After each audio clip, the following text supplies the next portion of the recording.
Vasudevaya. Om Namo Bhagavate Vasudevaya. Om Namo Bhagavate Vasudevaya. Om Jnanatimirandasya Jnananjanashalakaya Chakshurunmilitam Jena Tasmai Shri Guruve Namaha. Jai Srimad Bhagavatam ki Jai. So let us take our daily medicine, the balm which heals the emotional wounds of the soul of being separated from Krishna. So let us light up our life with the Srimad Bhagavatam knowledge and keep ignorance away from our existence. So we've been studying the 8th chapter of the 3rd canto, where there's beautiful descriptions and beautiful conversation between Maitreya and Vidura led to the description of the Lord, and then how Brahmaji is trying to figure out his source. So this is the last paragraph of the 8th chapter. Brahma realized that this mountainous form was the Supreme Lord. The beautiful garlands decorating Vishnu's chest sang melodious songs glorifying him. His Sudarshan Chakra weapon continually circled him so that not even the sun, moon, air, or fire could approach him.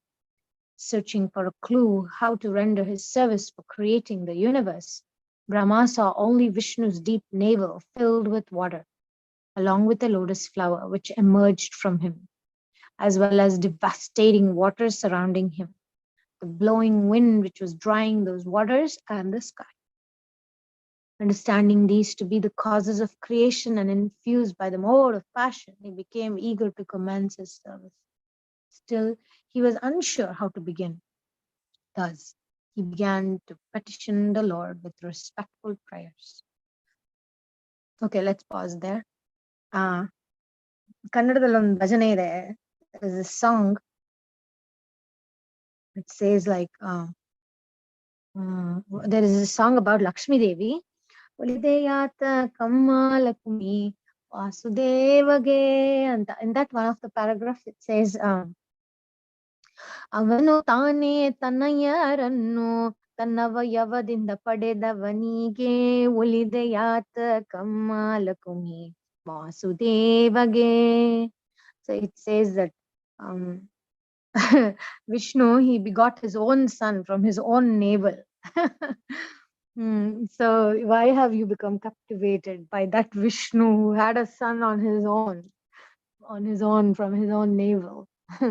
Like that. And I remember that song in this context of Brahmaji being the son of Krishna, Vishnu, and all this thing happening where Brahma is looking from a completely different perspective, his existence, his birth, his purpose.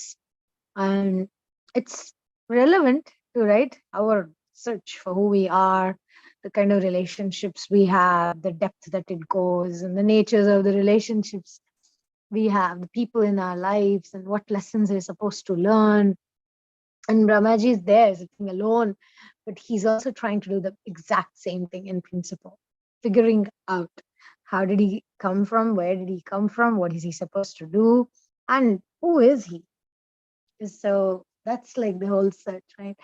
And another thing I wanted to bring up at the end of this chapter is that even Brahmaji we could say that even this whole abandonment issue begins from Brahmaji.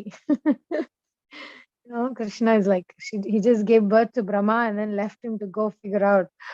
And so it's like, if we have abandonment issues and we're going looking back and looking at our parents and figuring out how their life was not so perfect and they had their own reasons why we went through certain things, and then if we keep going back and back and back and back, we'll find the abandonment issue with Brahma. Anyway, this is kind of a half joke statement, half joke point, but I do think about it that whenever we experience a sense of neglect or abandonment or confusion and state of uncertainty, it's meant for us to go deeper into our sense of identity. Who are we? Because most of the emotional healing issues cannot be fixed through the mind, cannot be fixed through the intellect and analysis and rationality. It can only be fixed by faith. And yesterday, like for example, Vilas Manjari was sharing about how certain things is like, certain development in Krishna consciousness cannot be measured by scientists, and it's not something you can like say, oh, you have been doing this and this and this, and therefore there's advancement. It's something so subtle. It's something so deep, and it's about the attitude. It's about the emotions. It's about the emotional healing that happens as a result of us being honest and sincere, and open to let Krishna in. And that's exactly what's going to happen in Brahma's prayers. Like he's going to become open, and we're going to let Krishna in to use him as an instrument. Our willingness to let Krishna use us as an instrument is what can achieve bigger things, and not our own skills. It's not depending on our skills what we will achieve. Krishna Mukha karoti vachalam pangoram gayati girim. So like by the mercy of the spiritual master, Krishna can make a blind man see and a lame man walk. So we cannot depend on the ability to see or walk, but we can actually fully have faith in the Lord's ability to make us speak and walk through his powers. Something else I wanted to say here. If you have something to add, please do. Yeah, this part. The beautiful garlands decorating Vishnu's chest sang melodious songs glorifying him. And that sight is also amazing. Can you imagine? It's like maximum I can imagine is like a super nice toy kind of a thing, the garland. Like if you press different buttons, it'll sing different songs. Like kids have these machines that will press different buttons and it sings different songs. And then I'm thinking of one of the garland which also has Krishna wears the garland of faults or mistakes of the devotees as well. And I was thinking, that's interesting also.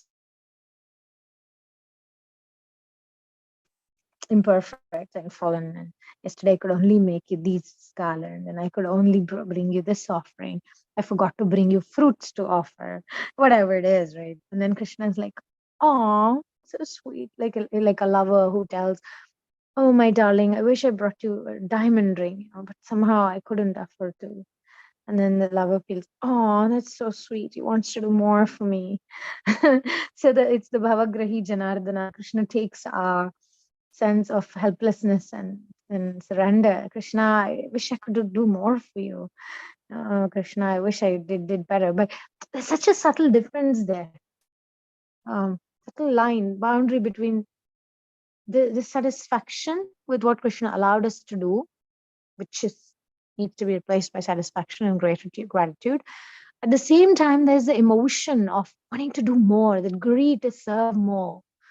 So I think it's a very thin line to practice greed, to serve more, to connect more, to feel more love and feel more, to be able to love more, love Krishna more, and at the same time being grateful for the external opportunities.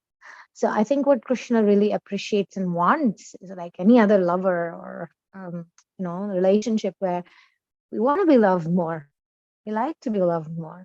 Of course, he is Atma Rama. He's always content with whatever he has. It's not like he lacks our love. But when we do, it's like a child who goes and gives one flower and says, oh, I wish I could give you the whole garden.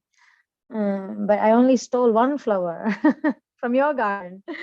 Right? I think Ramanand Maharaj speaks about that, like stealing the flower from your own garden and giving it to your mother, right?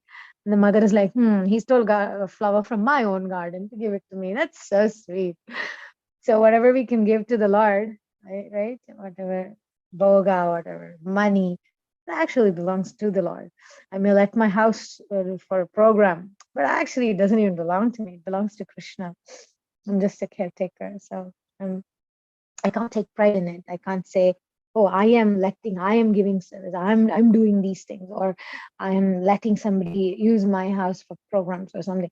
Actually, the fact is just that it's Krishna's. It's not even mine. So I might take advantage of take benefit of this sangha. Like when people come here, like I have, sometimes we have Jagannath Mahaprasadam served for people. And then somebody sponsors like that. And there's no program as such. Like I don't need to give class or anything. We don't have like kirtan or anything. It's just Jagannath Mahaprasadam. And I open my doors and I say, yeah, please do it. And then they come and I just give mats and I just give water and washing place and drinking. And then people just come. And I was like, who benefits? I benefit the most. The association, the sangha, the laughter in the house. So actually, I can't think it's mine. It's actually Krishna's. And I'm benefiting by engaging that little, they say power of attorney or some little caretaking power. I'm investing it to give back to the Lord, to give back the stolen flower to the Lord. Let me see something else I was thinking here. Yeah, the sun and the moon, even sun and moon don't touch or approach him. I was thinking of this bhajan. It says, Sakalagraha balanine sarasi jaksha. Ravichandra Buddhanine Rahu Ketu Nine. It's a beautiful song indicating how the Lord controls all the planets. Sun, moon, all these planets are actually controlled by the Lord. And all the Sakala Graha Bala Nine Sarasi Jaksha. The planets are very strong, very powerful. They influence us in this microcosm, although they are out there in the macrocosm. They have the power to influence our mind, our karmic connections with others, our money, our ability to serve, our ability to think. Everything is influenced by the planets. They are in charge, right, of our senses. At the same time, where do they get their power from?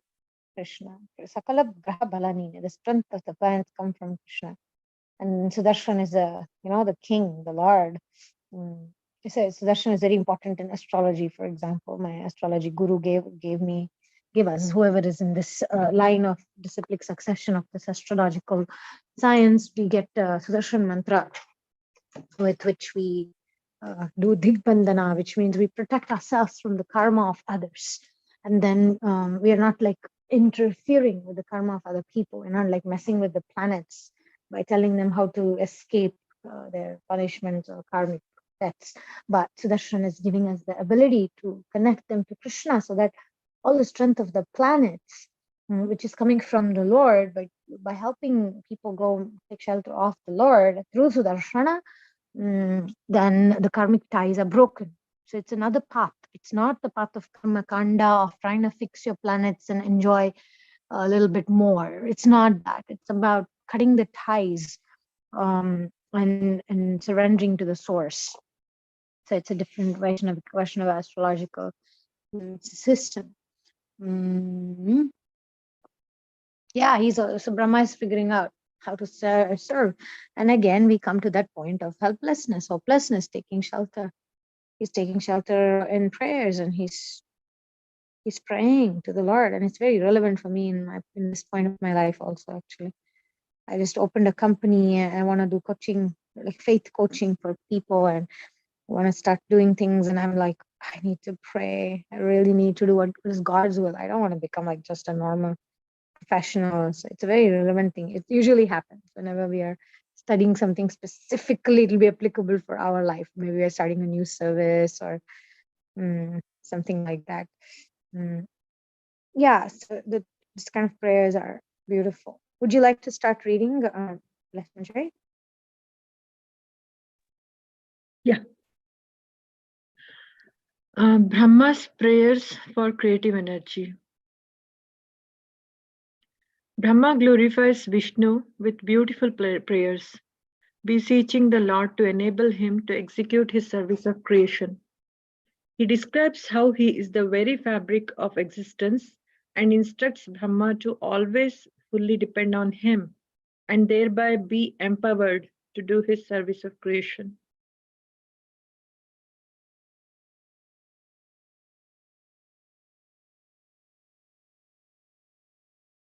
Brahma clasped his hands together and spoke in a choked voice. After performing penance and meditation for many years, today I am able to see you. Every living being must try to know you, otherwise, they will simply waste their lives. Nothing compares with attaining your audience. Like crows attracted to refuse, people are enticed by this world without knowing it is but a temporary manifestation of your illusory energy. Wow.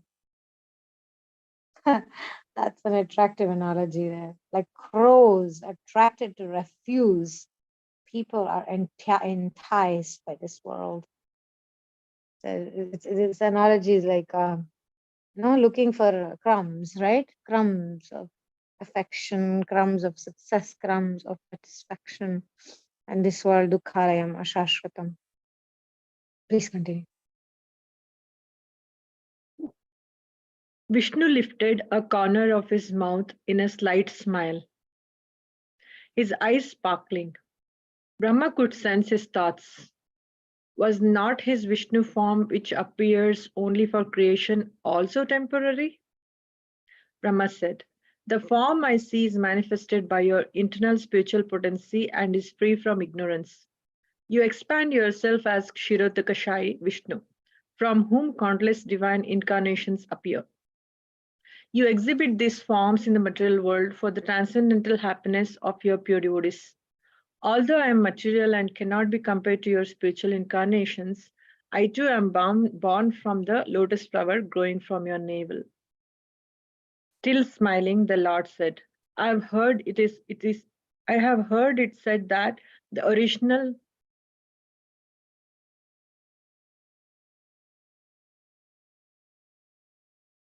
transcendence is impersonal Brahman, not I who have form and qualities.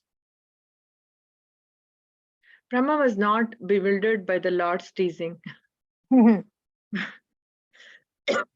My Lord, there is nothing superior to your personal form of eternal bliss and knowledge. Brahman is merely the rays of your transcendental body. The spiritual sky is manifested by this effulgence known as Brahmajyoti. In the sky are the Vaikuntha planets which never undergo change. Your body is also the original cause of the material universes. Therefore, I take shelter of you. Not impersonal Brahman. That's so sweet. Huh? Let's pause there. Even in this world, okay, there may be the whole department under you, and there may be so many people under you. You may have files and folders and projects, and you may have a whole sense of position, etc. But ultimately, what really can make the effective shake is a relational thing.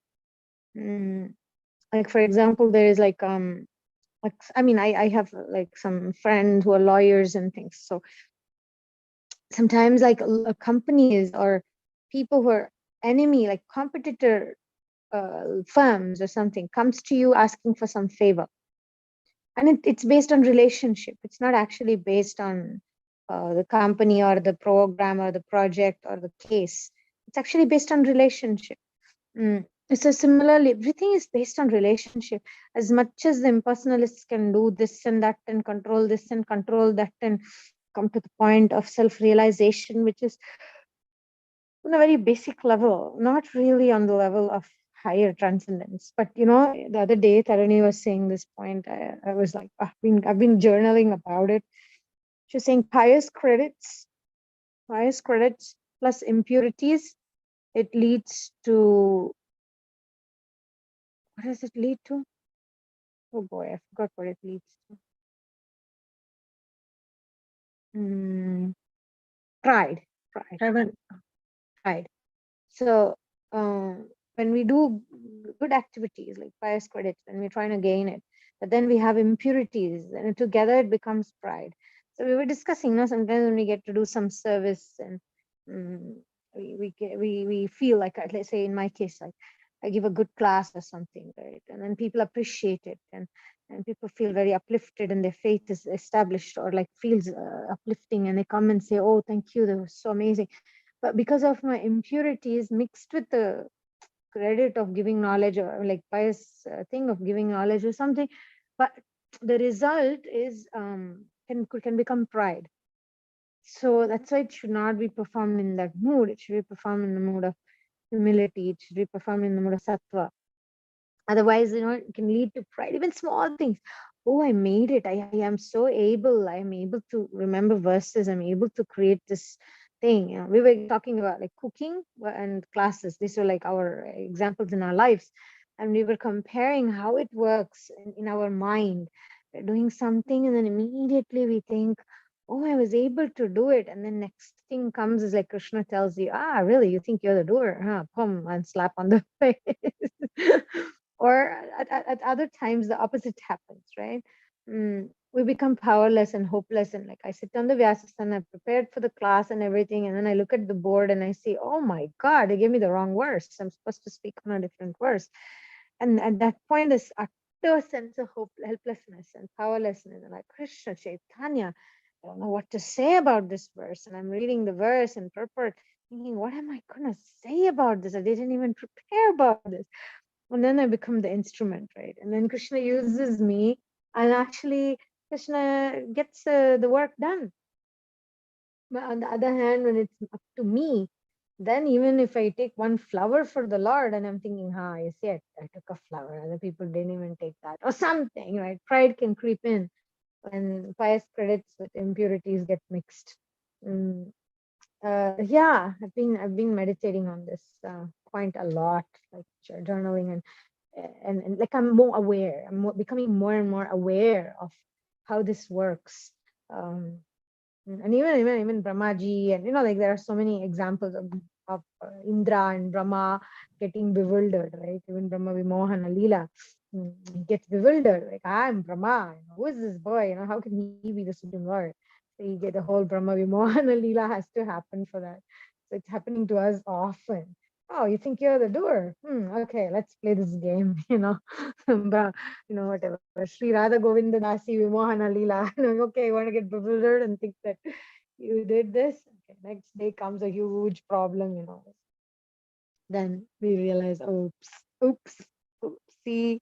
Krishna, back to you, please. I can't handle this. I don't know how to do this. Like that.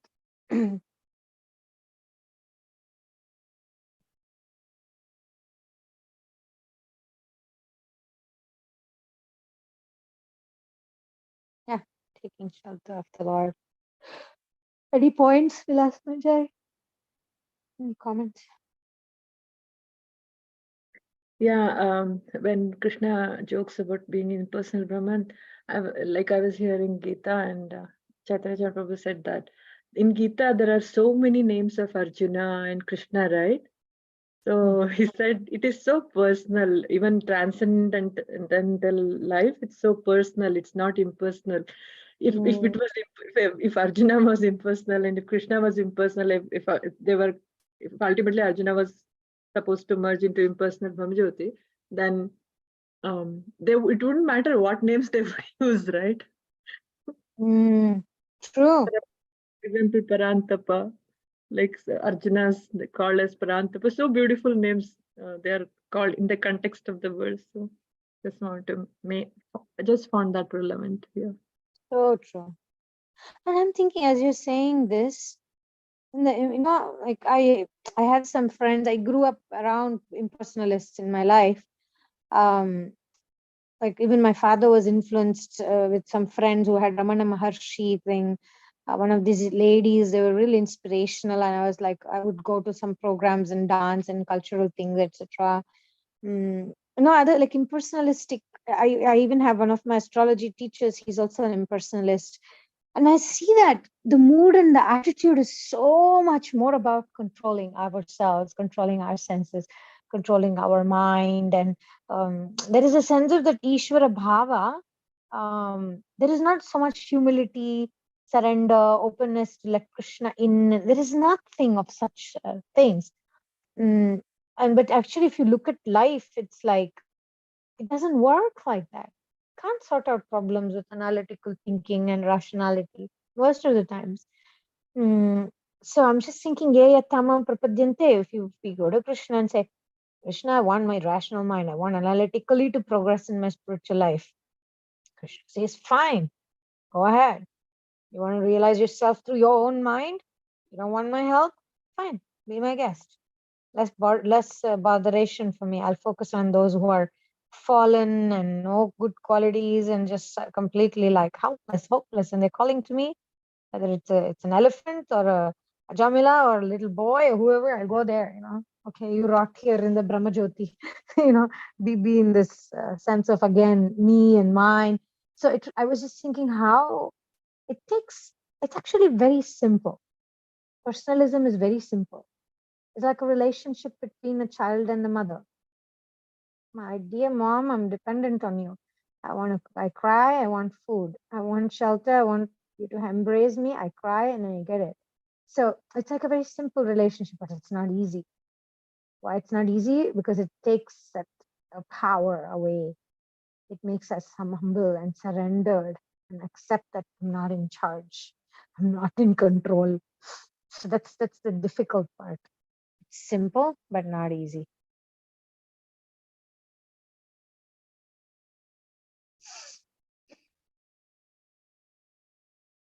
Yeah, another point I wanted to make in the context of this discussion is you were talking about piety, and piety combined with impurity leads to pride, right? That's like mode of goodness, no? So mode of goodness is not so pure, like it's not Vishuddha Sattva. So it's basically the difference between mode of living in mode of goodness and transcendence is, in the mode of goodness, I consider myself to be the doer. Prakriti kriyamanani gunai karmani sarvasha ahankara vimudatma kartahamiti manyate. Yeah, That's a that's beautiful point. that's the difference. Yeah, the moment I start recognizing that I cannot act in without modes, without the influence, without the material nature, without the modes of material nature. The moment I'm simply like that man tied to those modes of material nature, like plugged up from here to there according to my desires. I'm just subjugating myself under different modes. The moment I start recognizing that, I become powerless and I take shelter of Krishna and desire to be controlled by his internal potency. Wow. I love the way you put it. Love the way you put it. Yeah, because we are always controlled. We are not controller, purpose. Either be controlled by, you also said, I think, external potency or internal potency. Every day we have that choice, right? Every action we have that choice. But it's so sweet when we Madam surrender. Savitri said that Prakriti Kriya Marnani, that part Hmm? being in the mode of goodness, she made that point in one of the Gita class. I felt wow, you know. True, that's why sattva is not our goal. It's tough. It's tough to come out of that I'm not the doer mentality. Yeah. Because sattva does give pride, as you said. It gives a sense of like complacency, like, okay, I'm good, I'm good, I'm doing my pious credits, it will protect me, like I don't need to like become desperate for the Lord's mercy. Ultimately, right, it boils down to that. Sometimes we become dependent on the activities that gives us punya or sukriti. So we're not in that bhakti mood anymore. Bhakti is unconditional, right? We just do it because we like doing it and we love Krishna. It's not done with some ulterior motive. Oh, actually, Brahma says that. Please continue reading. It's interesting what we're discussing here. My dear Brahma, but you too create the material universe. Brahma bowed his head and replied, you are spiritual and I am material. This is evident because I am influenced by pride and foolishly think I can get pleasure from my bodily senses and mind. The Lord persisted. I do not understand why you will not take shelter of the impersonal Brahman instead of me. I'm sorry. I'm sorry.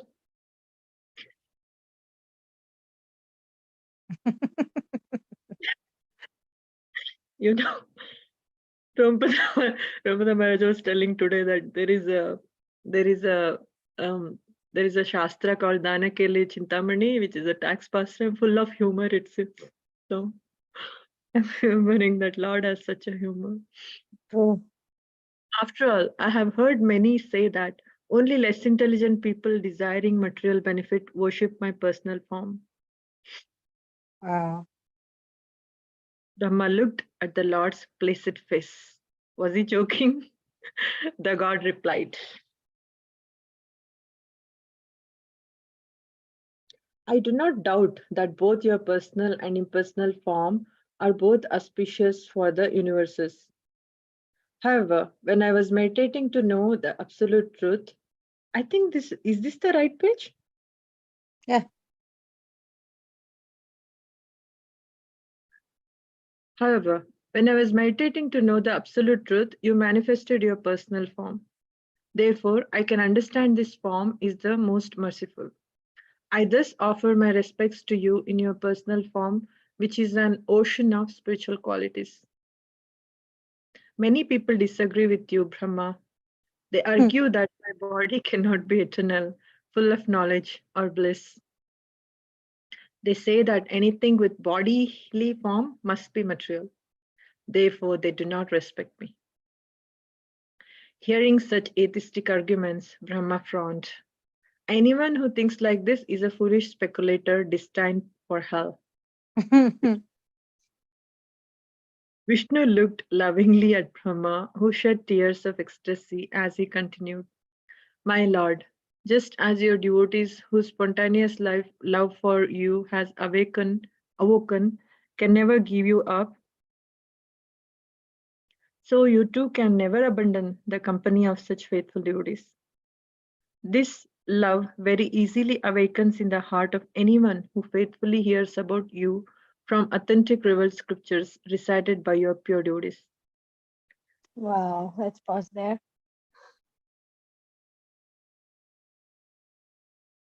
Something I was thinking here about. Many people disagree with you. Oh yeah, this point, the first paragraph. Therefore, I can understand this form is the most merciful. I thus offer my respects to you in your personal form, which is the ocean of spiritual qualities. When Vishnu is like telling Brahma, hey, look, there's a previous one here. Only less intelligent people desiring material benefit worship my personal form, he said in the previous paragraph. It's like that, right? In a very sentimental way, when we become like worship, like theists, we want to go to God, we become religious, and sometimes that's why the problem with religion is that this point. The problem with religion is that people go and ask some favors from the Lord. It's like faith based on like, oh, I'll do these things to you, I'll offer flowers, I'll pour milk on you, and then you make me successful in my job and get me like stability in my job, or will it get me married or something. So that's why Srimad Bhagavatam rejects religious limitations. Dharma projita kaitavotra paramo nirmat saranam satam. Vedyam vastavam atra vastu shivadam tapatrayon mulanam. Sometimes even becoming religious is unintelligent, because we are not doing it from a place of unconditional love and higher philosophical understanding of our sense of identity as the Lord's servants. And that's why Guru and Vaishnavas, that's why it says Krishna, Vaishnavas and Guru are more merciful than the Lord. Devotees of Krishna are more merciful than Krishna. Because Krishna can play tricks on us, like he's trying to play tricks on Brahma here. Say, hey, why don't you worship my impersonal form? Why do you care about me anyway? People don't like actually that the only unintelligent people worship me, for getting this and that. Why do you want to like worship my personal form? Just impersonal is much more broad. Why do you want to get stuck on the material body and everything what people say? They think I'm also like them. So he's tricking Brahma, right? He's tricking him into believe that, hey, that this is only for people of low faith and neophytes, right? Neophytes approach the Lord thinking me and the Lord can fulfill all my material desires. So I'm going to the Lord with my laundry list of I want this, I want that. But actually, spirituality is so much different from religiosity. It's so much broader, it's so much deeper, it's so much more vast, and it's our existence is defined through spirituality, not through religion, right? So that's why Srimad Bhagavatam rejects all religiosities, all religious things. And it speaks about highest truth, which can distinguish between reality and illusion, which can put an end to all the troubles, right? Tapatrayon mulanam. Unmulanam means uprooting the source of all troubles. Religiosity doesn't lead us to Krishna consciousness. Religiosity is only dharma, artha, kama, moksha, the circle, right? It's a circle. That's it. But when we actually connect, when we are fortunate, which we are extremely fortunate, and we get the empowered acharya like Srila Prabhupada, Madhvacharya, Vadiraja Tirtha, I'm thinking of all the parampara, right? Like when we are attached to the right parampara, then we're talking about the mission, wanting to be part of the Lord's mission. That's very different from just religion. This is becoming the Lord's own team or own family, propagating this knowledge in order to save the rotting souls who are completely lost their sense of direction and identity. Oh, then we're talking about real spirituality, separated from all the religious expectations of dharma, artha, kama, moksha. I do my duty and then I can enjoy my things and then I'll increase my fortune and then I'll have a bigger family and I have a bigger house and then a little bit here and there I go worship the Lord. And then when Ganesh Puja is done, I say bye, go back to the waters, Or I go to the temple, Tirupati Balaji, right? Everybody, oh Balaji, please give me a son, please get me married, please get me this job and everything. And then after a while say, okay, Balaji, go back to Vaikunta, I go back to my job and my children and my family, see you next year. So that's kind of religious thinking, right? So we have to move beyond that. That's why Krishna consciousness movement is so special. It's not just some kind of blind faith. So what Krishna is saying to Brahma here is relevant, that mostly unintelligent people, they come to Krishna asking for favors and asking for material desires to be fulfilled. Whereas the impersonalists, like I'm telling you, I have some friends, I have some connections from childhood that are impersonalist path. And somehow naturally they are disconnected and detached from material desires, and they're not so religious at all. Very spiritual, very like philosophical and theological. Of course, they get lost in it because they depend on the analytical and rational side of the mind.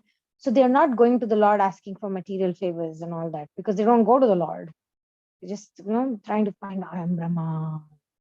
I have all the powers, the microcosm and macrocosm are reflections, and this is the whole universe within me, and I'm trying to discover the power of my mind. And they go into that kind of analytical conclusion, and they become very hard-hearted in one sense. There's not so much space for emotional development and connection to the Lord and all that. They don't have any of that. They don't approach the Lord with that mood thing. But I must say, I have noticed them not developing material desires, not at all. But Yukta Vairagya is our principle. So dovetailing our desires in Krishna consciousness, dovetailing our resources in Krishna consciousness, not giving up everything. But it's a thin line. Sometimes we can see, even in people in the path of devotional service, they go to Guru. My Guru Maharaj was telling, sometimes people is like, Guru Maharaj, please bless me to get married. Guru Maharaj, please bless me to divorce. And sometimes my Guru Maharaj is joking and saying, sometimes people bring all sorts of things and say, Guru Maharaj, please bless this thing, whatever it is. I don't know, like they bring some book or they bring something and say, please bless this thing. They think that Guru is like some sort of a religious object which like puts you into this circle of dharma, artha, kama, moksha. So they use the Guru for their benefit, for their gain. But that's not the idea. The idea of Guru, Sadhu, Shastra is for our spiritual benefit. Doesn't mean we go and bother the Guru.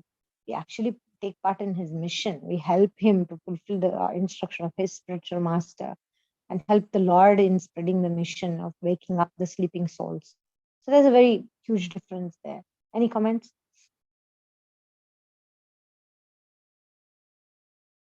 Yeah, many points came in my mind. Nice. One point was like people approaching Lord for the material benefits. That's like a partial understanding of what is religion, right?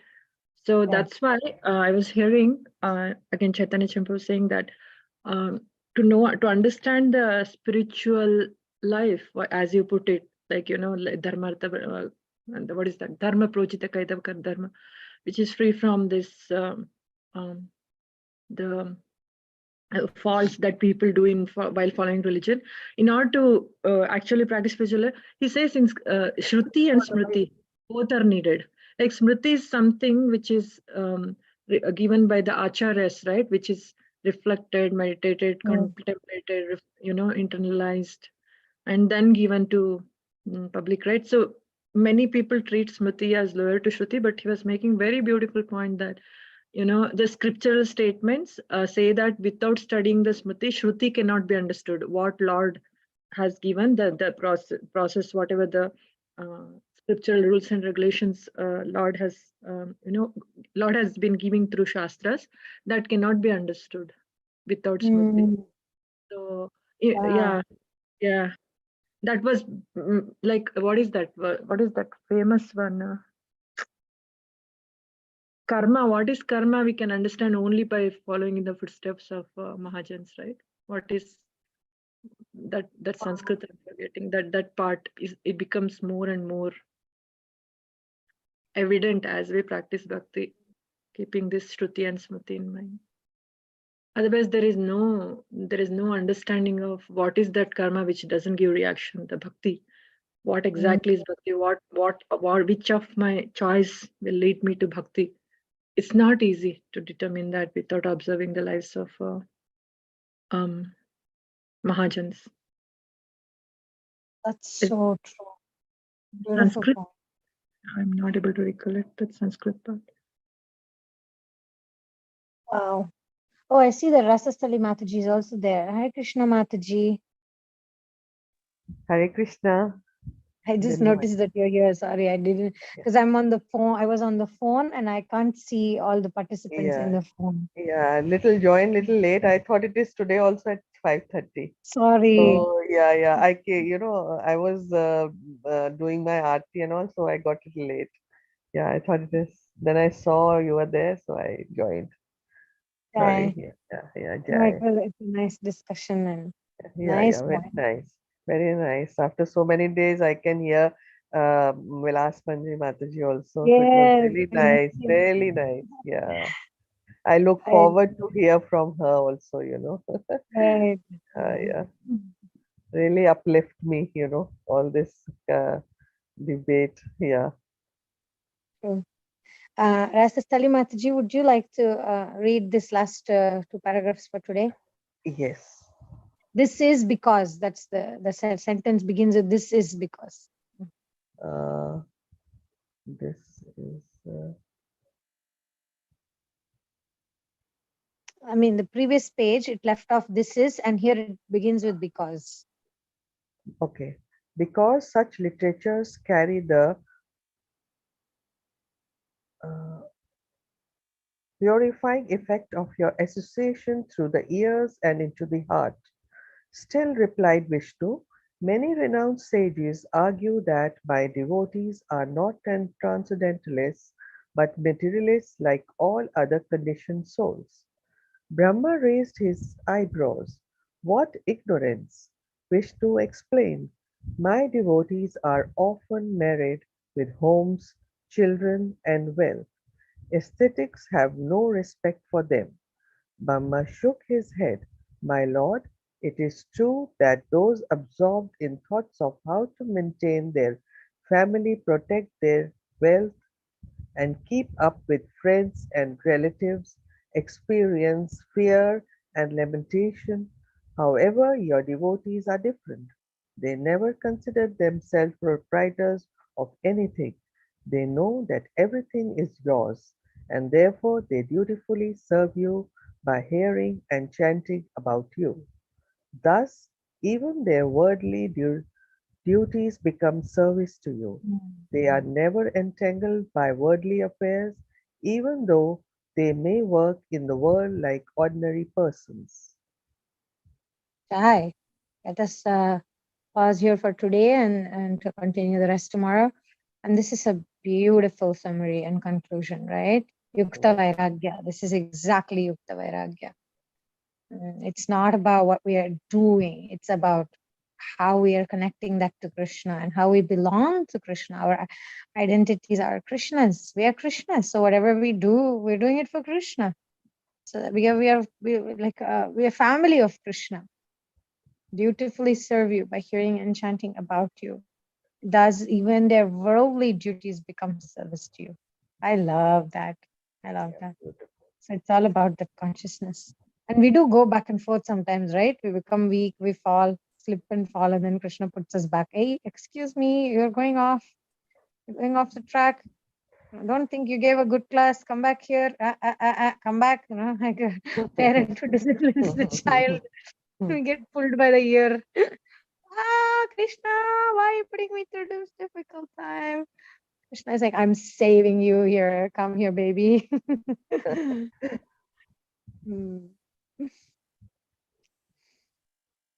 So we can't judge. Like the other day we were discussing, right? When Mataji, she has Krishna in her dream who comes I didn't discuss in our classes. I gave a bhagavatam class and I was telling in the class, somebody was asking some question, and there's one Mataji in South India, simple lady, married to a karmi, so much responsibility. She has to work and feed the family and everything. And she was rushing home and she's saying, Mataji, I have to get to sleep. I have to get to sleep. And then I thought, why is she so eager to sleep? And then it all got revealed that actually Krishna comes in her dreams. So all day she's looking forward to go to sleep. So actually she can meet Krishna in the dream. So she's performing every single activity, whether it's cooking for the husband onion and garlic and eggs and whatever, or going to the boss and getting chastised. She's just like, all these things are just temporary. At night I'm going to go and I'm going to meet Krishna and everything. That's my life. So she's like, sometimes we looking forward when we have an exciting life, we look forward for the day, right? She's like looking forward for every night, because every night Krishna is coming in her dream. Amazing. And Amazing. yeah, it's like Yeah, I had really. goosebumps when I heard about this. And then some brahmachari in the temple might tell this Mataji, hey, get out of the way. This some Mataji here. What is she? Fallen person, go the side. And he is full-time devotee or something. I mean, he or she, whoever, we may think I'm doing so many service, I'm Brahmana, I'm doing that direct deity service, I'm giving Bhagavatam classes, I am somebody. Who is this Mataji, get out of the way. We may think like that. But this paragraph here says that this person, looks like she's ordinary person entangled in worldly affairs. But Krishna is coming to her every night in her dream. So we do not know, how Krishna's relation with his devotees are. Her lamentation is, I can't get to sleep early. I wish I could sleep all day so I can have a relation with Krishna. So she's doing all her duties perfectly because she's looking forward for those moments where she's going to spend time with Krishna. So I was humbled actually when I heard that. And this person doesn't know verses and this and nothing. And it may appear, right? It may appear sentimental. But, oh boy, is she progressing? Definitely. So for Krishna, what he cares about and what we think are very, very different.